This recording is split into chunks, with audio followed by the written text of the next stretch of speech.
బేదర్ కోర్టుకి అయితే వెళ్తున్నానండి ఇప్పుడు. ఇదే నేనున్న హోటల్ అండి. బస్ స్టాండ్కి ఎగ్జాక్ట్గా ఆపోజిట్లో ఉంటుంది. ముందు వీడియోలో చూపించలేదని ఇప్పుడు కొద్దిగా చూపించారండి అవుట్ సైడు.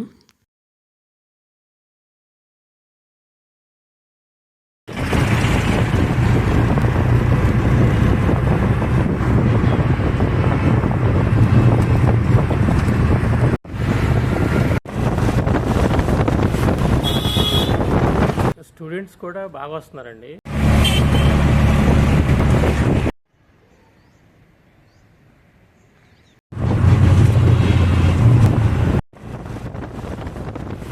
సో నేనైతే ఇప్పుడు కోట దగ్గరికి వచ్చానండి. ఇదంతా చూసారు కదా, కోట యొక్క గోడ అండి. ఎంత పెద్దగా ఉందో, ఎంత పొడవుగా ఉందో చూసారా. సో లోపల కనపడేదంతా కోట అన్నమాట. ఈ యొక్క కోట గోడే కొన్ని కిలోమీటర్లు కనిపిస్తుందండి. కనీసం నాకు తెలిసి ఒక 2 కిలోమీటర్స్ ఉండొచ్చామనుకుంటున్నాను.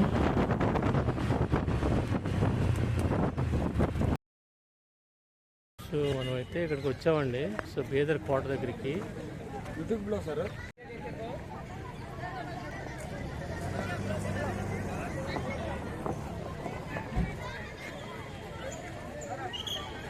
ఈ కనిపించేదంతా జైలు అంటున్నారండి. బట్ ఇక్కడ అన్ని గేట్లు అన్నీ లాక్ చేసి ఉన్నాయి. లోపలికి ఎంట్రీ లేదు. సో లోపలైతే ఎంటీగా ఉంది, ఏమి లేదు.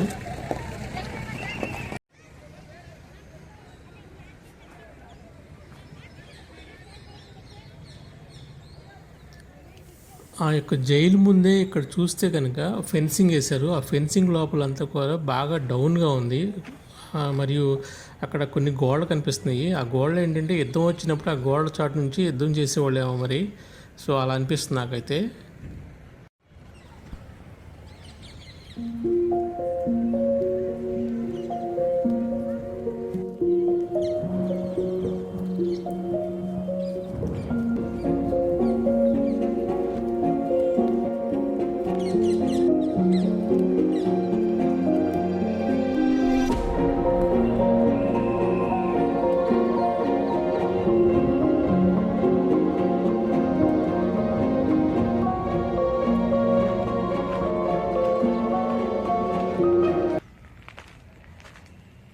మొత్తం ఇదంతా లాక్ చేస్తారండి. సో లోపల ఏమీ లేదు యాక్చువల్గా. లోపలంతా ఎంటీ ల్యాండ్ ఉంది. చుట్టూతో మాత్రం కోట గోడ మాత్రం ఉంది అప్పటి నుంచి. టూరిజం స్పాట్ కింద మాత్రం బాగా డెవలప్ చేశారు ఇది. ఇప్పుడు చూసాను అవుట్ సైడ్ చాలా వ్యాన్లు వచ్చినాయి. స్కూల్స్ నుంచి కానీ ఇంకా డిఫరెంట్ ప్లేసెస్ నుంచి కానీ కూడా బాగా వస్తున్నారు జనాలు. సో మంచి టూరిజం స్పాట్ ఇదైతే మాత్రం.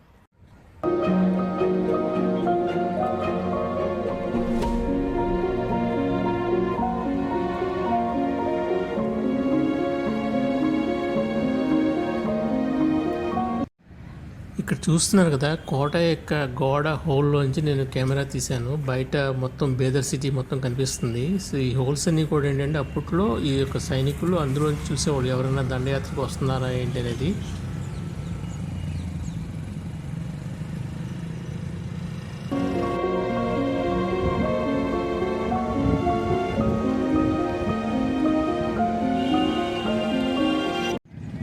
చూశారు కదా, ఇక్కడ నుంచి బేదర్ సిటీ మొత్తం కనిపిస్తుంది. బట్ చాలా దూరంగా కనిపిస్తుంది.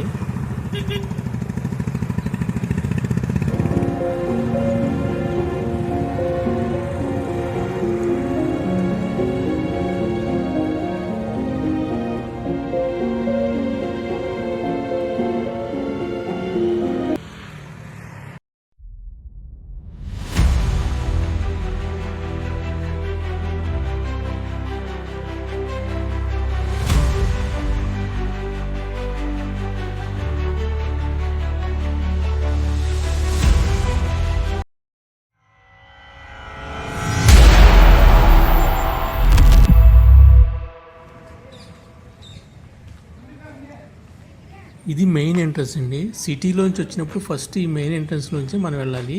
దీని పేరు గుంబాజ్ దర్వాజ్ అంటారంటండి.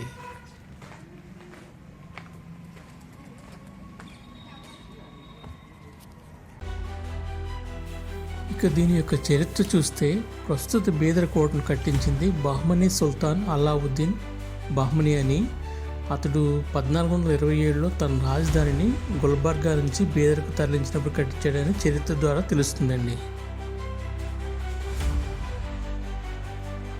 అలాగే ఈ ప్రదేశంలోనే ఒక దృఢమైన చిన్నదైన ఒక కోట ఉందని 1922లో జరిగిన మొదటి ముస్లిం దండయాత్రకు సంబంధించిన రాజకుమారుడు ఉలగ్ ఖాన్ ద్వారా తుగ్లక్ సామ్రాజ్యం కిందకు వచ్చిందని ఆధారాలు ఉన్నాయి. బహ్మనీ సామ్రాజ్యం స్థిరపడ్డాక 1347లో బీదర్ సుల్తాన్ అలావుద్దీన్ బహ్మనీ షా బహ్మనీ పాలనలోకి వచ్చింది. ఇక్కడ చూసారు కదా, మన ఎదురుగా స్కూల్ పిల్లలు కూడా వెళ్తున్నారు. చాలామంది వీకెండ్స్లో వస్తున్నారు స్కూల్స్ నుంచి. యాక్చువల్గా ఈ కోట చాలా పెద్దండి, ఒక రోజులో కవర్ చేయడానికి అవ్వదు, కనీసం 1 or 2 days పడుతుంది, అంత పెద్దగా ఉంది కోట. అయితే చాలా బాగా కట్టారు అప్పట్లో. నేను ఈ కోట గురించి పూర్తి డీటెయిల్స్ ఇవ్వలేకపోవచ్చండి, ఎందుకంటే నాకు పూర్తిగా తెలియదు కాబట్టి. సో ఏదో తెలిసిన మట్టికి నేను చెప్తున్నాను.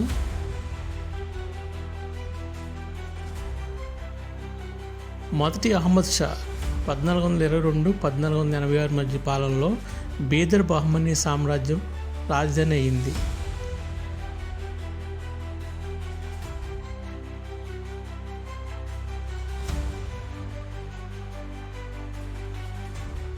ఇక్కడ మీకు దూరంగా కనిపించే ఎంట్రన్స్ పేరు వచ్చేసి షార్జా దర్వాజా అంటారండి. ఇది కూడా ఒక మెయిన్ ఎంట్రన్స్లో ఒకటండి. అలాగే ఈ యొక్క దర్వాజా యొక్క గోడ మందం వచ్చేసి 22 అడుగులు అంటండి. సో గోపురంతో పాటు ఎత్తు వచ్చేసి 45 అడుగులు అంటండి. అలాగే దీని ముందున్న రోడ్డు ఉంది కదండి, సో దీనికి కనెక్ట్ చేస్తున్నారు. ఈ 2 గేట్వేల మధ్య కోట రక్షణ కోసం సుమారుగా 3000 మంది సైనికులు తమ స్థానాన్ని తీసుకోవచ్చంట. నేను ఇప్పుడు గ్రౌండ్ ఫ్లోర్ నుంచి ఫస్ట్ ఫ్లోర్ ఎక్కానండి. పైనుంచి వ్యూ అయితే చాలా బాగుంది.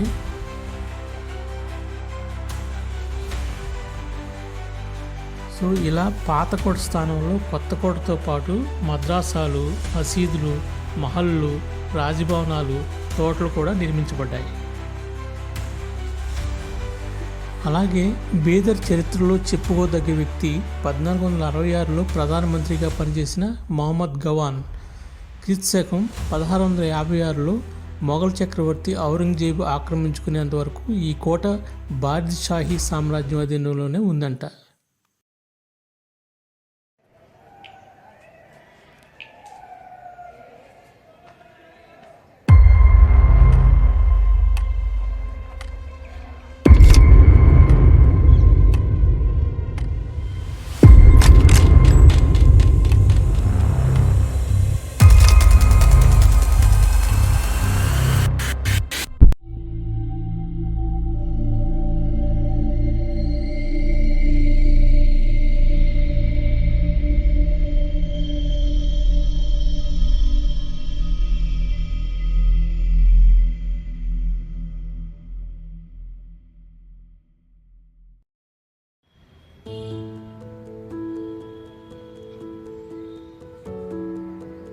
సో అన్ని చోట్ల సెక్యూరిటీ అరేంజ్ చేశారు బాగానే.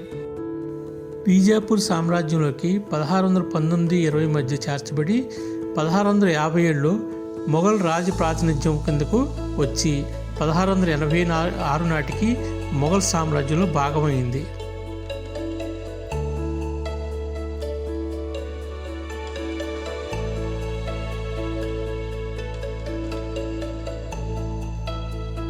ఈ తలుపులు చూశారు కదండి, ఎంత పెద్దగా ఉన్నాయో. వీటిని ఎలిఫెంట్ డోర్స్ అంటారంట, అంటే అంత బలంగా ఉంటాయని అర్థం.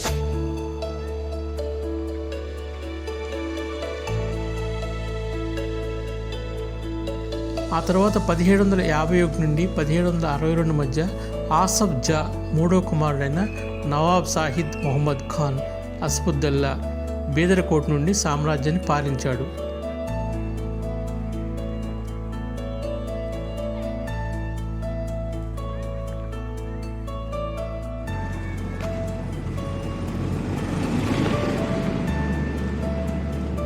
ఇంకా చాలా ఉంది లోపల, చాలా పెద్దది.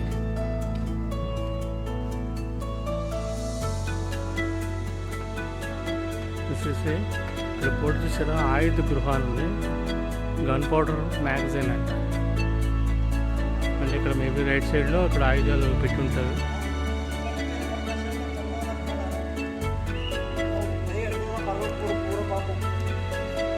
ఆ తర్వాత 1724లో బీదర్ నైజాం నవాబులైన ఆసఫ్ జాహీల అదుపులోకి వచ్చింది.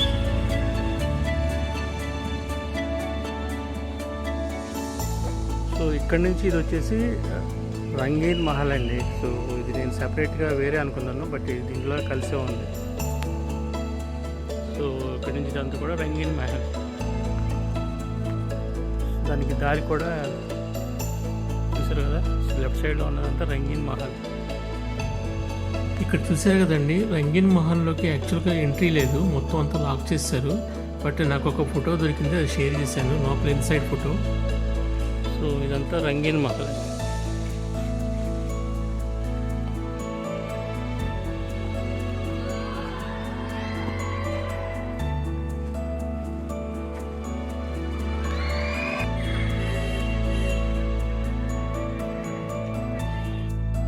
ఈ హజార్ కోత్రి అనేది ఏంటంటే, శత్రువుల నుండి దాడి చేసే సమయంలో ప్రాణాలకు ప్రమాదం ఏర్పడితే రాజకుటుంబ సభ్యులను కోట నుండి బయటికి వెళ్ళటానికి ఒక సొరంగ మార్గం అనేది లోపల అరేంజ్ చేసినమాట. అది ఈ హజార్ కోత్రి అనేది.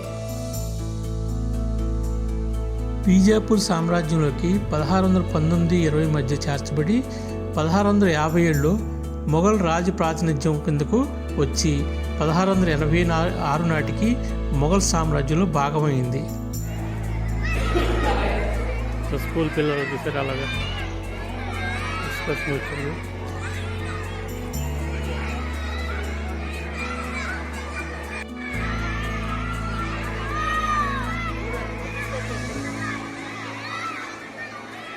ఇక్కడ మొత్తం అంతా ముస్లిమ్స్ పిల్లలే ఎక్కువ ఉన్నారు. ఆ తర్వాత 1751 నుండి 1762 మధ్య ఆసఫ్ జా మూడో కుమారుడైన నవాబ్ సాహిద్ మొహమ్మద్ ఖాన్ అస్ఫుద్దల్లా బీదర్కోట్ నుండి సామ్రాజ్యాన్ని పాలించాడు.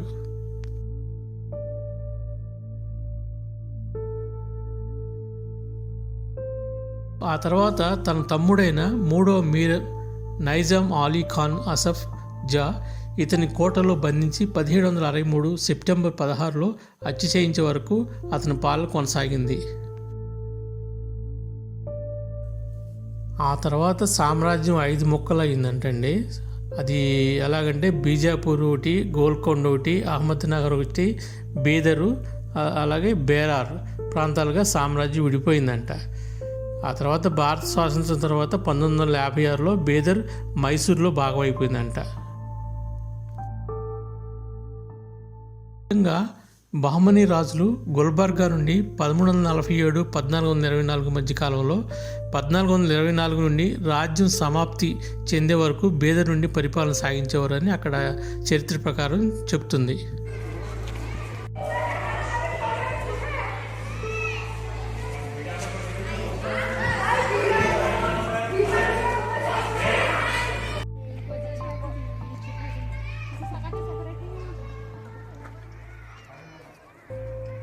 ఇది ఇంకొక ఎంట్రన్స్ అండి, చాలా పెద్ద కోటది.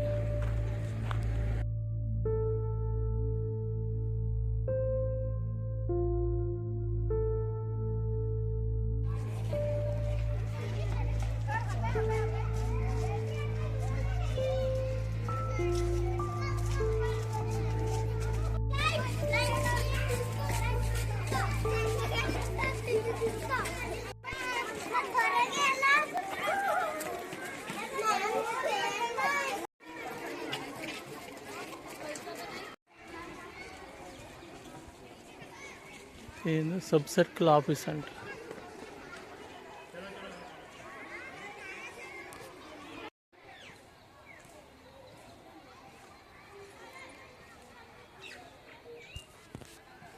అప్పట్లో చేసిన రాళ్ళ డిజైన్స్ ఎలా ఉన్నాయో.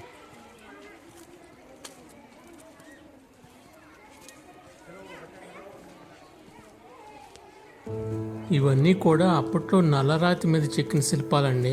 బట్ ఇవన్నీ కూడా పగిలిపోయినాయి. బట్ ఇప్పుడు గుర్తుగా ఏం చేశారంటే ఆ మొక్కల్ని జాగ్రత్తగా వరుసగా పెట్టారన్నమాట.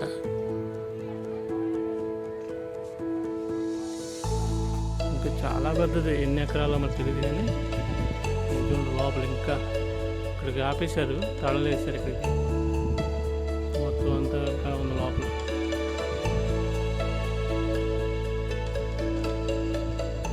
వెళ్ళొచ్చు అప్పుడు.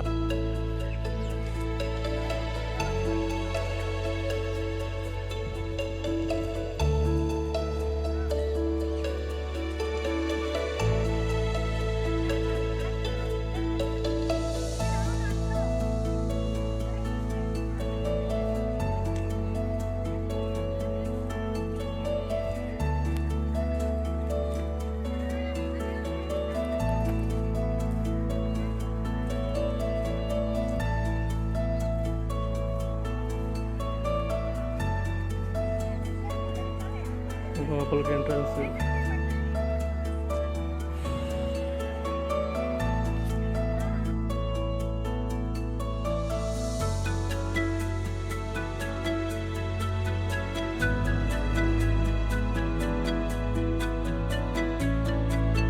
ఇక్కడ మనకి ఎదురుగా కనపడే బిల్డింగ్ పేరు తుర్కాష్ మహల్ అంటండి. ఈ మహల్లోనే బహమనీ మరియు బరీద్ షాహీ సుల్తాన్ల పెళ్ళిళ్ళు ఇక్కడే జరిగాయంటండి.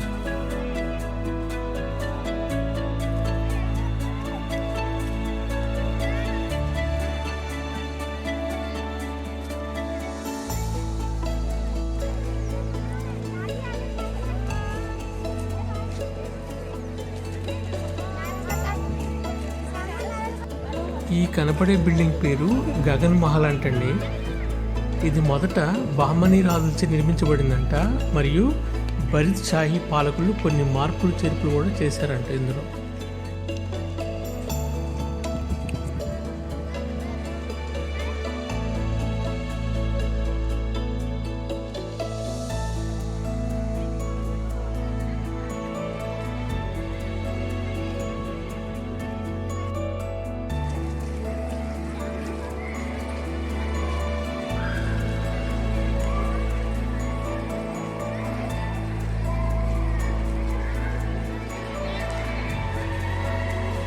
లోపల ఇంకా రెనోవేట్ చేసినట్టున్నారు, లేదంటే ఇంత బాగా ఉంటాయా? లోపల చూడండి ఎలా ఉందో.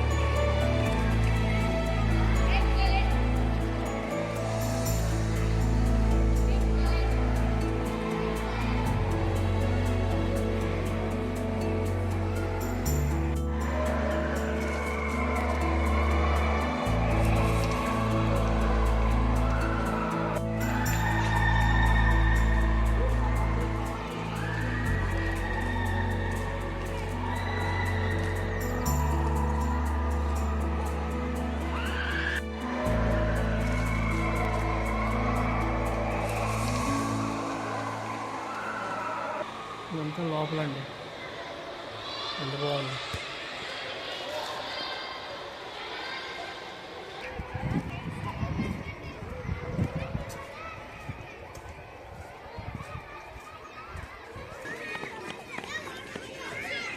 ఇక్కడ ఫుడ్ కోర్ట్ కూడా ఉంది, ఎస్ఎఫ్సి అంట. కేఎఫ్సీని కాఫీ పెట్టినట్టు.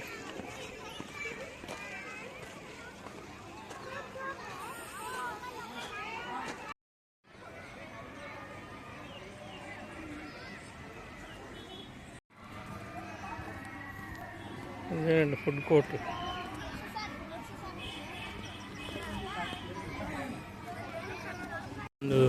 వాటర్ బాటిల్ 1 కాఫీ 50యా? అంతా సెట్టింగ్ చేసాడు, చైర్స్ అన్నీ కూడా కూర్చుంటే బాగానే ఉంది. ఇక్కడైతే కాఫీ ఒకటి వాటర్ బాటిల్ ఒకటి తీసుకున్నామండి.